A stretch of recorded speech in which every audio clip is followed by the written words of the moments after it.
I'm often confronted with this one question from my certification candidates.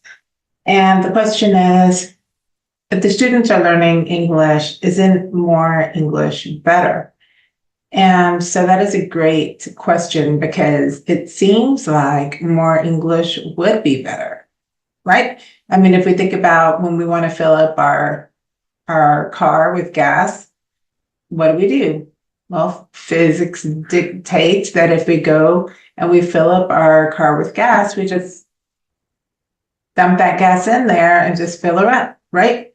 Well, that doesn't work exactly that way when we're dealing with people and how people learn, especially with children in primary grades and in secondary grades, where they are still learning essential skills that are foundational and skills that will be necessary to help them have an appropriate opportunity to be successful for the rest of their lives in this country. So one of the things that we do in bilingual programs and even in ESL is we look closely at the linguistic needs of the students.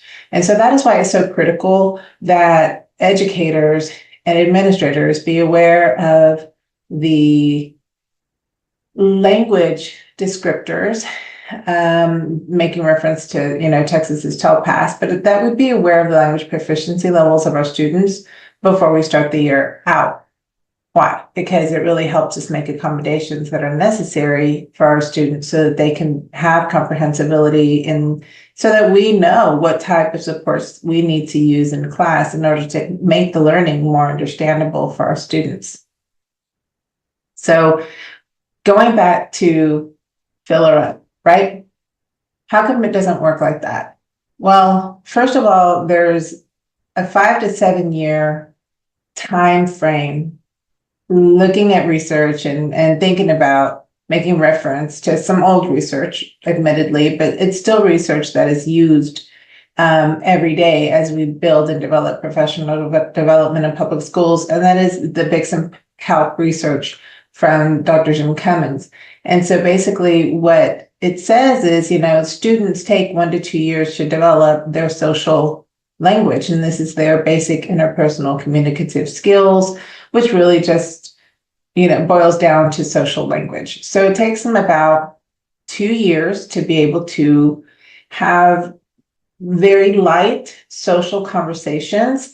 And, with students, it's interesting because now they have technology and now they have apps and things like that. And I think with video games, those things might even accelerate their ability to obtain a level of fluency in social English, maybe even faster, but regardless, it's not CALP. So CALP is the academic language proficiency. The C stands for cognitive, right? Which really is taken lightly a lot of times, but recently I really looked into it in a different way. I'm approaching the C as a language that they think in. And so their cognitive academic language proficiency is really their ability to think in that language and understand in that language and learn in that language. So when we're talking CALP takes 5 years or better to develop. That time span between BICS and CALP, let's say you're 3 or 4 years in, what should we be working on, all along to help the students gain academic language proficiency, right? Well, we can be working on academic vocabulary, right? We could be working on things like cognates if the child's primary language is Spanish or a Latin-derived language. We can be working on cognates. We can be working on all of the similarities between both languages. And this is what, again, Jim Cummins mentions is CULP, this common underlying language proficiency. So this CULP is basically that shared language between primary language and L2, which is their second language. And so you're looking for those commonalities between their first language and the second language. And if it's, let's say, Spanish and English, There are many commonalities. There's over 80% correspondence between English and Spanish. We have a shared alphabet. It's not exactly the same, but it is mostly the same. We have our prefixes, our suffixes, our root words. So we can really be working on a lot of things while we are developing that academic language proficiency. But again, that takes 5 to 7 years. So what happens during that 5 to 7 years when that learner or that English learner is trying to figure out what's being said in English? Well, here's the deal. You only get to attend a grade level once. Of course, you can be held back, but we know that if children are held back, it really multiplies exponentially their likelihood of dropping out. So a long time ago, we reached the conclusion in the field that it's better to provide interventions in a timely manner, appropriate interventions, instead of just holding kids back in school and having them repeat a rerun of the year before. But the idea of 5 to 7 years, that is a long time. So what happens if a child comes in kindergarten into, they start school and they're English learners, and most English learners are born in the United States, right? Like over 80% are born in the United States. And at some point I'll do a video on the statistics and things like that. And I can go into like more granular detail about what is published out there by the state. But yes, so we have students that come in, let's say in kindergarten. They won't be fully really dominating academic language proficiency until about 5th, 6th, or 7th grade. So what happens if we teach all English, which sometimes happens if they're in ESL programs, but what happens if we teach all English throughout first, 2nd, 3rd, 4th, right, 5th? They're only understanding a portion of what's being said. So they're only understanding a percentage of what is being taught in kinder, a percentage of what's being taught in first, and we can go on all the way to 5th. So once they hit high school, they really need to hone in on those foundational skills. But guess what? They didn't fully understand elementary. And that then poses a problem, because now they remember being in elementary, they were there in elementary, there might have been a few high points, but they missed a lot of the instructional learning there. They did not have a whole lot of comprehensible input, and they didn't have a whole lot of cognitive development around those TEKs or around those essential skills that were being taught those years, not that year, those years, those 5 to 7 years. So now they find themselves in middle school or high school, and they're missing a lot of those foundational skills, and they know it. I actually talked to several of the teachers in my trainings, and they'll tell me, I didn't know. I had to learn how to do comprehension in college. I had to learn how to take notes in college. I had to learn how to, X, Y, and Z thing. They had to learn how to read, to extract information and identify like story elements in college. Why? Because they found themselves in secondary now being faced with very technical work and much more complicated work than in elementary, with the expectations so much higher, but without the strong foundation from elementary, right? They didn't understand elementary. So this is the argument for bilingual education, right? In bilingual education programs, I believe we pride ourselves on the ability to have, to provide an opportunity for English learners to understand the content, right, while they're getting English.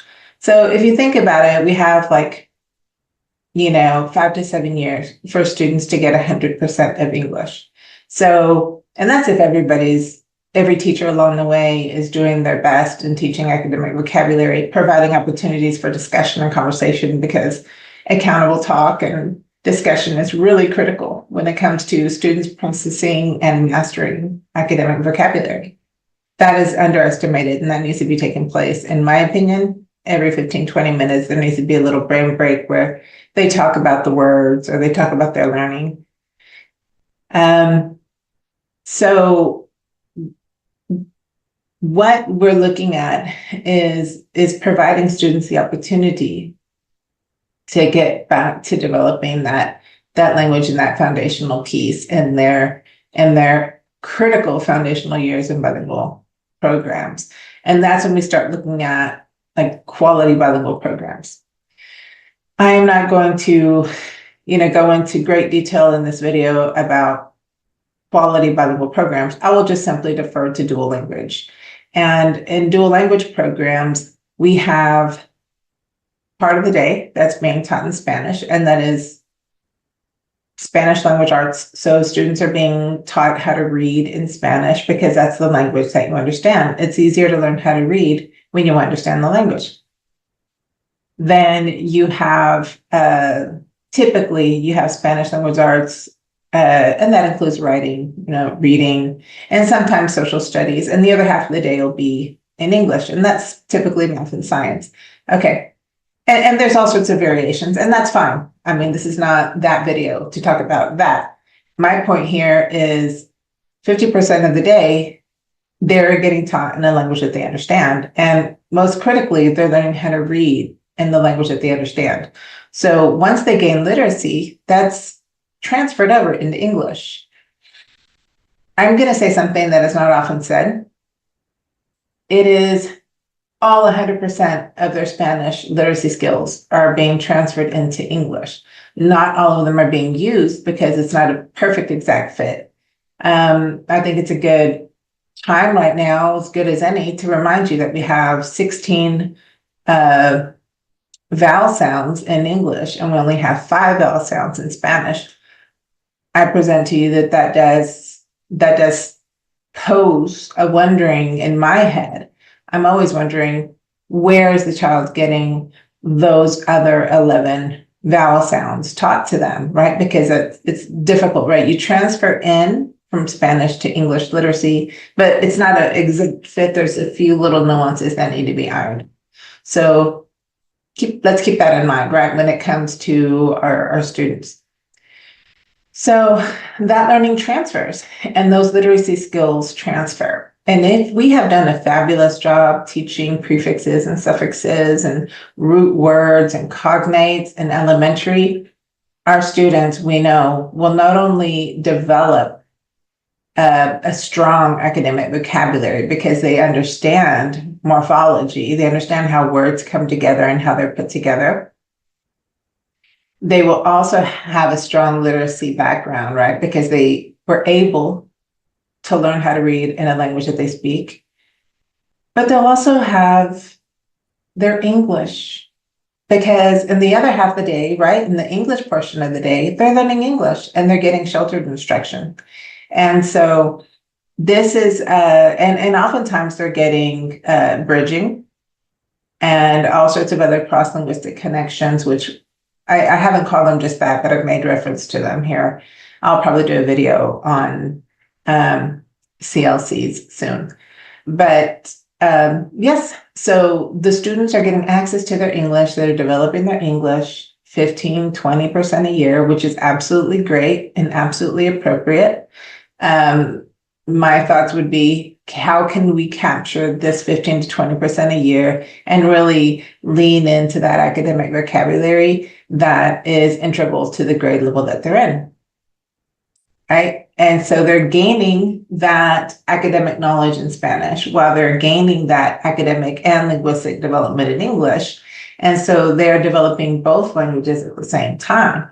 And they're actually all the smarter for it. So our dual language students tend to outperform even gen ed students when a program is done to fidelity.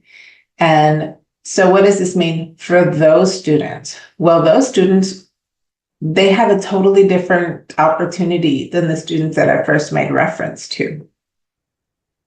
These students do very well in high school, right? They're able to confront the academic language. They're able to attack the science, history terms, all this terminology that they're going to be facing in economics or in any other classes. They're able to do that because they have a strong notion of morphology. They have a strong literacy in their L1 that is transferred into their L2. They have confidence, identity, self-esteem. They have been, they didn't miss anything in elementary. They didn't skip elementary. You know, a lot of those other students in the prior scenario, they basically were hearing Charlie Brown's teacher during elementary. And students that go through quality bilingual programs, they don't miss out on anything at all. They're able to develop their content understanding, their cognitive development, while they're working on their linguistic development in both English and in Spanish. And both of those languages are working off of each other to help the student process information through two lenses, which is really one language bank informed by two sources. So it is a great superpower to have our students involved in bilingual education and quality bilingual programs. And so it takes time. What happens if we do all English, like the gas tank reference? If we fill her up, if we do all English, the student doesn't understand anything for several years. And they miss out on half of their elementary, and they won't really be catching up linguistically until maybe middle school. But by then, academically, they're behind.